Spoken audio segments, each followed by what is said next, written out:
परंपरा है। देखिए यहाँ अब केवल इलाहाबाद में पत्थरचट्टी और पजावा ही दो स्थानों से दल नहीं निकलते। सिविल लाइन से निकलता है, कटरा से निकलता है, दारागंज से निकलता है। ये दो, और पत्थरचट्टी और पजावा ये दो पुराने ऐतिहासिक स्थल हैं जहाँ से ये दल निकला करते हैं। तो ये इलाहाबाद की एक सांस्कृतिक परंपरा है और झांकियों के माध्यम से यहाँ न केवल धार्मिक चरित्रों का चित्रण होता है, बल्कि आप देखेंगे सामाजिक परिवेश के भी बहुत से चित्र होते हैं।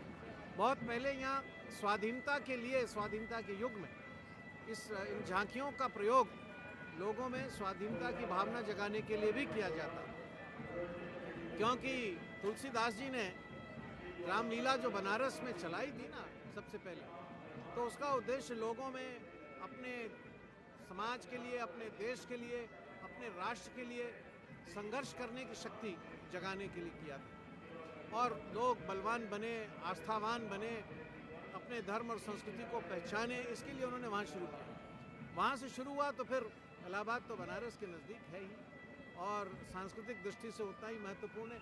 यहाँ भी लोगों ने उस परंपरा को आगे रखा और ये सदियों से चली आ रही है, आज की नहीं, पुरानी, बहुत पुरानी है।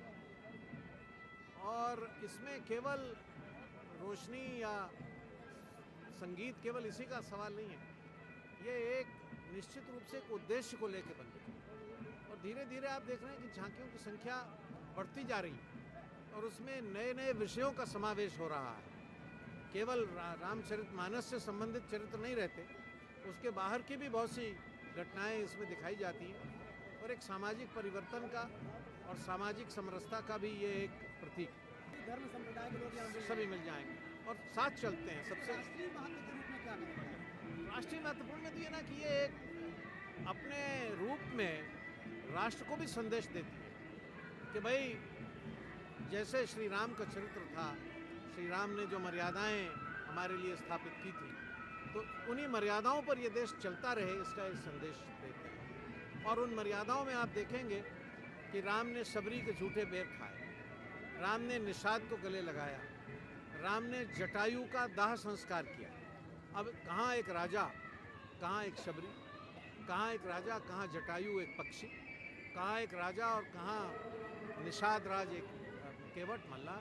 तो ये सामाजिक समरसता का एक बहुत बड़ा संदेश है जो हमारी इन झांकियों में आपको देखने के लिए मिलता है और ये राष्ट्र भर के लिए संदेश है कि जिस रूप में इनको मनाया जाना चाहिए, इसमें से ये संदेश प्रवाहित होते हैं, निश्चित होते हैं और देश में राष्ट्रीयता, सामाजिक समता, मर्यादाएं और राज्य के लिए भी एक संदेश है कि इस राम के राज्य में किसी को न दैहिक ताप था, न किसी को दैविक ताप था, किसी को किसी प्रकार का दुख नहीं, तीनों ताप से प्रजा मुक्त थी।